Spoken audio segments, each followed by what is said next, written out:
नमस्कार दोस्तों, मेरा नाम है प्रदीप चौहान। बात समझनी है तो पूरी सुननी होगी।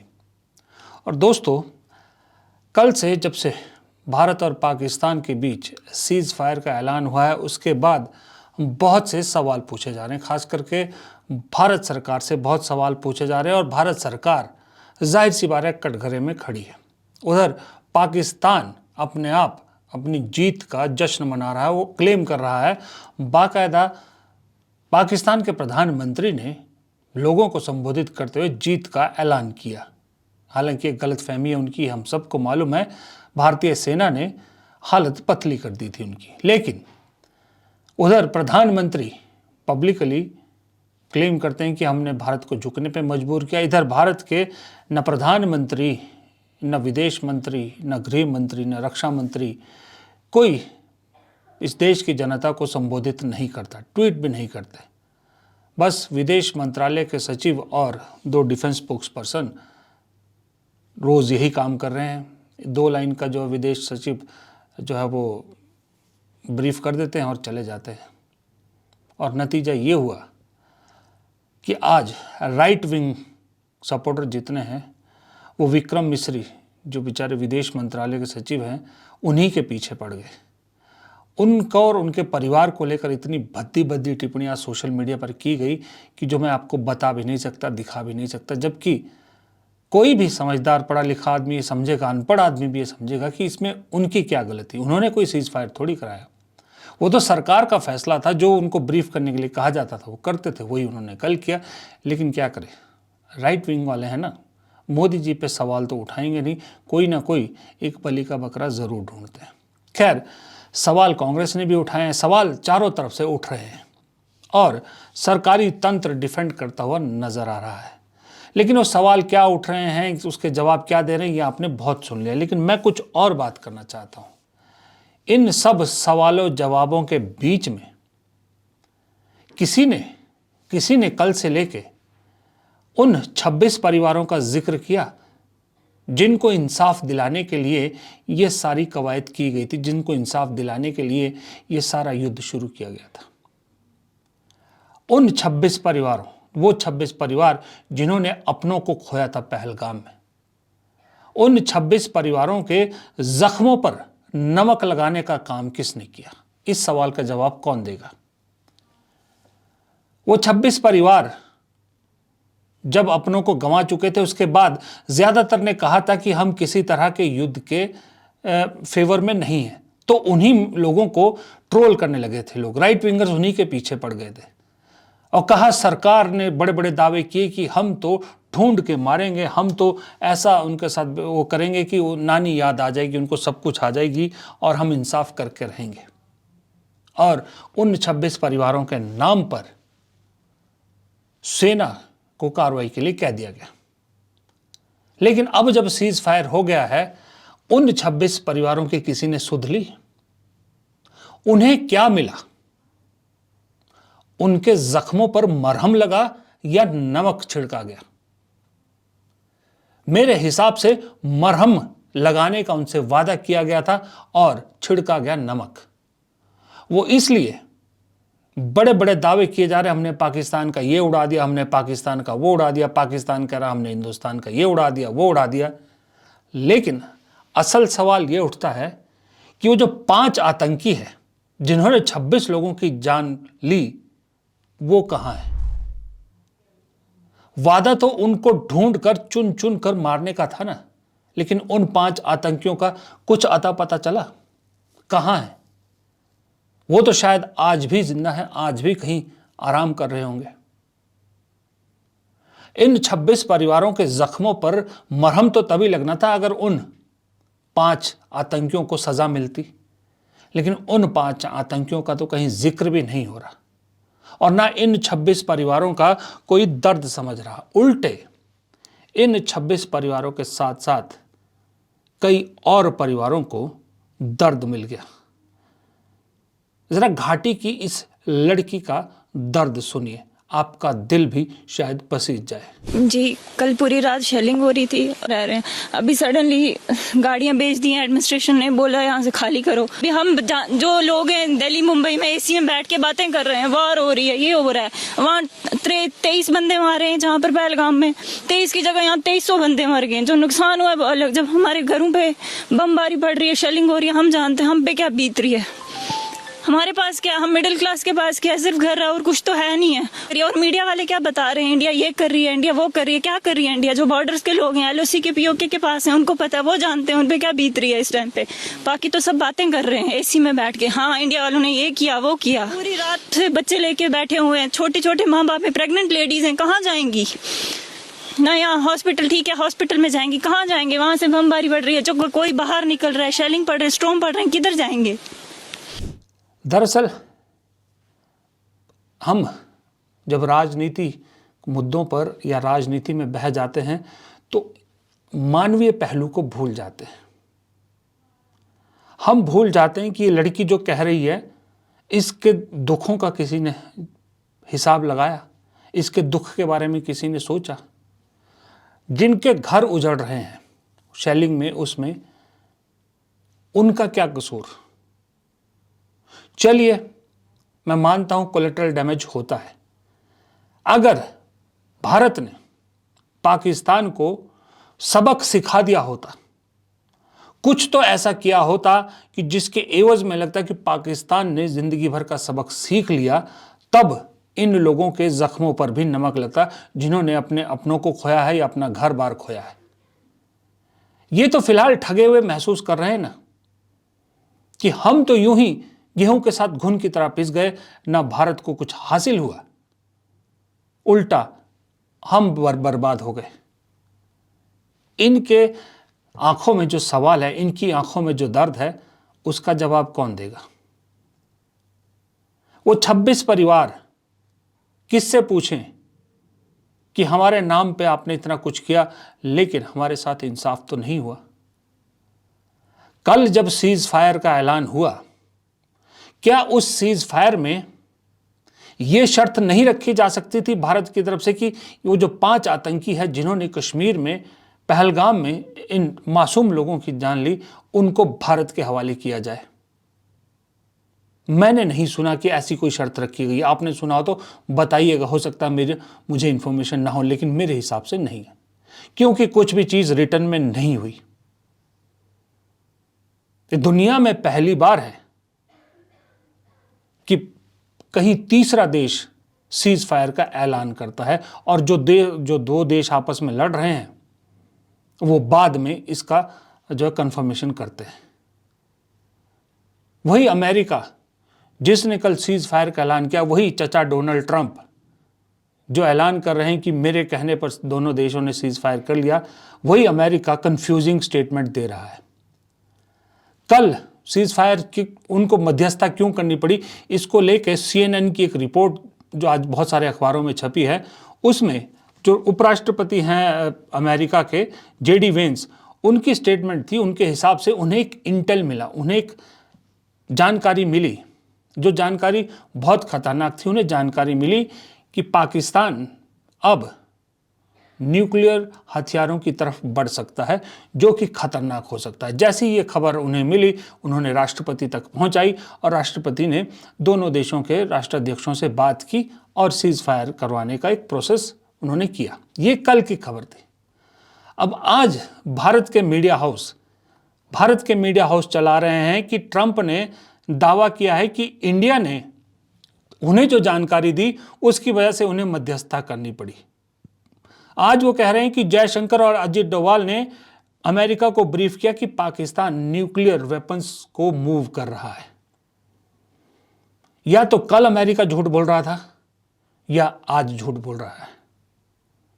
और दूसरी बात, अगर अजित डोवाल और जयशंकर को यह मालूम था कि पाकिस्तान न्यूक्लियर वेपन मूव कर रहा है, तो ये तो आशंका पहले से थी ना। अब जब आप दो न्यूक्लियर देश आपस में युद्ध की स्थिति में जाएंगे तो इसकी आशंका तो रहती है, तो इसके लिए तो आप प्रिपेयर हुए होंगे ना पहले से। फिर यह जानकारी अमेरिका तक पहुंचाने की क्यों जरूरत पड़ी? सवाल बनता है ये भी। या फिर अगर ऐसा नहीं है तो इसका मतलब अमेरिका झूठ बोल रहा है। इसका मतलब जो भारतीय मीडिया में चल रही है ट्रंप एडमिनिस्ट्रेशन को लेकर खबर, ये झूठी खबर है। और कल जो खबर चली जेडी वेंस के हवाले से, वो सही है। फिर तीसरा सवाल, डोनाल्ड ट्रंप को चौधराहट किसने दी? 2 दिन पहले तो अमेरिका कह रहा था कि ये भारत पाकिस्तान का आपसी मामला है, इससे हमें कुछ लेना देना नहीं, और अचानक वो मध्यस्थता करने लग गया। अच्छा, मध्यस्थता की, चलिए अलग बात है। कभी आपने सुना कि जो मध्यस्थता कर रहा हो वो ऐलान करता है सीज फायर का? अगर अमेरिका को मध्यस्थता करनी थी तो फिर इजराइल और गजा के बीच क्यों नहीं वो मध्यस्थता कर रहा? वो युद्ध क्यों नहीं रुकवा रहा? रूस और यूक्रेन का युद्ध क्यों नहीं रुकवा रहा? भारत तो अपने आप को विश्वगुरु कहता है। क्या मजबूरी हुई कि डोनाल्ड ट्रंप की बात माननी पड़ी? ये सवाल सब तरफ पूछे जा रहे हैं। मैं सरकार की मंशा पे कोई शक नहीं कर रहा, लेकिन सवाल तो खड़े बनते हैं ना, सवाल तो कुछ पूछने बनते हैं ना, जो हम सब के दिल में आ रहे हैं। शायद इसी वजह से कल से लेके सोशल मीडिया पर इंदिरा गांधी लोगों को याद आ रही है, और आज कांग्रेस के दफ्तर के बाहर बाकायदा पोस्टर भी लगा है कि इंदिरा गांधी होना आसान नहीं है। सही बात है। आप अपने आप को कंपेयर तो करते हो नेहरू से ज़्यादा आप जो है उपलब्धि हासिल करना चाहते हो, लेकिन मुकाबला आप इंदिरा गांधी से भी नहीं कर पा रहे। कल जब इंदिरा गांधी का पूरे सोशल मीडिया पर चल रहा था तो वही गोदी मीडिया के एंकर पूछ रहे थे कि जिन्हें आज इंदिरा गांधी याद आ रही है, 26/11 के बाद क्यों नहीं याद आई थी? मानता हूं 26/11 के बाद जो होना चाहिए था वो नहीं हुआ, लेकिन रूबिका लियाकत को मैं स्पेशली कहूँगा, रूबिका जी, इतना ज़रूर है उस 26/11 के बाद कि कम से कम जिन आतंकियों ने वो तांडव मचाया था मुंबई में, वो अपने अंजाम तक पहुँचे। कसाब को जिंदा पकड़ा गया था। यहाँ तो वो 5 आतंकी भी नहीं पकड़े गए। हासिल क्या हुआ? सवाल ये है कि हासिल क्या हुआ?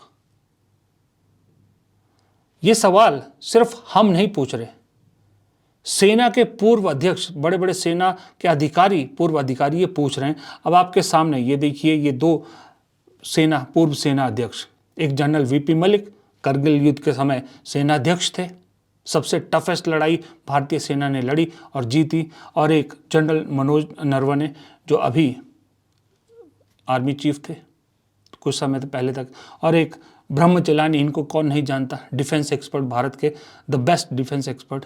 ये सब सवाल पूछ रहे हैं कि आखिर हमने हासिल क्या किया। इतिहास पूछेगा कि भारत ने हासिल क्या किया।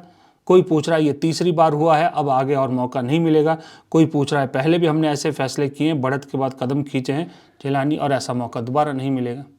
ये सवाल हम नहीं पूछ रहे, सिर्फ हम नहीं पूछ रहे, ये एक्सपर्ट पूछ रहे हैं। तो इसमें गलत क्या है? क्यों प्रधानमंत्री देश को ब्रीफ नहीं कर रहे हैं? क्यों सरकार इस पर क्लैरिटी नहीं लाती? और सबसे बड़ा सवाल यह है कि अमेरिका को इसका ऐलान क्यों करना पड़ा, और उसके बाद सीज फायर का उल्लंघन पाकिस्तान ने किया, और पाकिस्तान के प्रधानमंत्री छाती ठोक रहे हैं, जीत का दावा कर रहे हैं। लेकिन भारत सरकार की तरफ से सिर्फ और सिर्फ मीडिया, सोशल मीडिया में जो गोदी मीडिया है और जो बीजेपी के लोग हैं, वही फिलहाल ये इस ऐसे सिंपल ट्वीट के जरिए सरकार को डिफेंड करते नजर आ रहे हैं, जहां एक ही लाइन सब लोग कह रहे हैं कि this pause is an understanding not agreement. मतलब ये अंडरस्टैंडिंग है, एग्रीमेंट नहीं है गवर्नमेंट। सब एक ही चीज़ लिख रहे हैं, एक ही लाइन पे सब चल रहे हैं, कोई अपनी क्रिएटिव लाइन भी नहीं जोड़ रहा। बताइए ये क्या कहता है? और एक सवाल और पूरा देश जानना चाह रहा है कि ट्रंप को कश्मीर के बारे में मध्यस्थता करने की इजाज़त किसने दी? आज तक भारत ने कभी कश्मीर के मामले में किसी को मध्यस्थता करने की जो है वो इजाज़त नहीं दी, तो ट्रंप कैसे कह रहे हैं? और मज़े की बात है, ट्रंप बाबू को ये भी नहीं मालूम कि कश्मीर का मुद्दा कितना पुराना है। कह रहे हज़ारों साल पुराने इस कश्मीर मुद्दे को सुलझाने की तरफ दोनों देश मिल बैठ के न्यूट्रल जगह पर बात करेंगे। हज़ारों साल। कोई ट्रंप जी को यही बता दो कि 1947 तक तो एक ही थे, ये तो 47 के बाद का मुद्दा है। अब अगर कांग्रेस इस पर सवाल पूछ रही है तो फिर उसे राजनीतिकरण क्यों कहा जा रहा है? क्यों कहा जा रहा है कि कांग्रेस जो है वो राजनीति करी? वो तो सही पूछ रहे हैं ना कि ये अनप्रेसिडेंट है। पहली बार हुआ कि पूरा विपक्ष, भारत का हर राजनीतिक दल एक सुर में सरकार के साथ था। सरकार को इतना जबरदस्त समर्थन पूरा विपक्ष ने दिया, पूरी जनता साथ में थी। उसके बावजूद अचानक से ये फैसला, सरकार का ये यू टर्न क्यों होता है? पिछले 24 घंटों का जो घटनाक्रम है बहुत तेजी से बदला है और हम सबको बड़ा आश्चर्य हुआ जब सीज फायर की जो घोषणा है वो अमेरिकी राष्ट्रपति ने करी। ये शायद पहली बार हुआ है कि इस प्रकार की सीज फायर की घोषणा सोशल मीडिया के माध्यम से अमेरिका के राष्ट्रपति करते हैं। और जो उन्होंने अपने सोशल पोस्ट पर लिखा है उस पर भी हमको ध्यान देना चाहिए।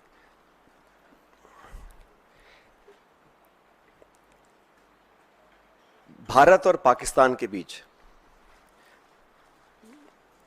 जो मसला है उसका अंतर्राष्ट्रीयकरण करने का जो एक ये नया कदम हम लोगों ने देखा है, ये बहुत आश्चर्यजनक है। अब कांग्रेस की तरफ से मल्लिकार्जुन खड़गे और राहुल गांधी ने चिट्ठी लिखी है प्रधानमंत्री को, और बिल्कुल सही चिट्ठी लिखी है कि सदन का विशेष सत्र बुलाया जाए और इस देश को जानकारी दी जाए कि दरअसल हुआ क्या, सीज फायर के पीछे की कहानी क्या है और सीज फायर की ज़रूरत क्यों आन पड़ी। और कांग्रेस पार्टी बहुत लंबे समय से इस मांग को करती आई है कि हम लोगों को पार्लियामेंट का एक विशेष सत्र बुलाना चाहिए। आप सबको याद होगा 1994 में कांग्रेस की सरकार में सर्वसम्मति से एक प्रस्ताव पारित किया था जहां पर पीओके को वापस लेने की सहमति संपूर्ण संसद के सभी सदस्यों ने एक स्वर में ली थी। 1994 का जो रेजोल्यूशन है, समय आ गया कि उसको हमें दोबारा दोहराना चाहिए। और इस पूरे प्रकरण में पहलगांव के आतंकी हमले के बाद देश में शायद पहली बार अनप्रेसिडेंटेड और एक तरफा समर्थन भारत सरकार को सब पक्षों से मिला। सभी दल, सभी विचारधारा, 140 करोड़ लोग भारत सरकार के साथ खड़े रहे और हमने साफ कहा था कि पहलगाम में जो आक्रमण हुआ है वो भारत की आत्मा पे आक्रमण है और इसका मुंह तोड़ जवाब देना अति आवश्यक है। सेना ने जो कदम उठाए उस पर हम सबको बड़ा गर्व है और जो आतंकी इलाकों पर, ठिकानों पर जो अटैक करा उसका हम सबको बहुत संतुष्टि इस बात की है कि हमारी भारत की सेना उस काम को कर पाई। लेकिन अनवेवरिंग, अनप्रेसिडेंटेड सपोर्ट जो भारत सरकार को दिया, मैं समझता हूं कि हमारी जो मांग है उसको सरकार को सुनना चाहिए और एक विशेष सत्र पार्लियामेंट का बुलाना चाहिए। काफ़ी चीज़ें उसमें डिस्कस होनी भी चाहिए और देश एकजुट है आतंकवाद के खिलाफ और पाकिस्तान के दुस्साहस के खिलाफ। ये संदेश पूरी दुनिया में जाना चाहिए। अब ये सारी कहानी सुनने के बाद, ये सब एंगल टटोलने के बाद कहानी घूम के फिर वहीं आ जाती है कि अल्टीमेटली हासिल किसी को कुछ नहीं हुआ। इस देश की जनता को सिर्फ नुकसान हुआ है। वो नुकसान हुआ है खास करके उन लोगों को जो पाकिस्तानी शेलिंग का निशाना बने हैं और उन 26 घरों को उम्मीद जिनको जगाई गई थी, अब शायद वो दोबारा कभी भी ये उम्मीद भी न जगा पाएं कि उन 5 आतंकियों को सज़ा मिलेगी। ये हासिल हुआ है इस युद्ध से और ये हासिल हुआ है इस देश को। नमस्कार।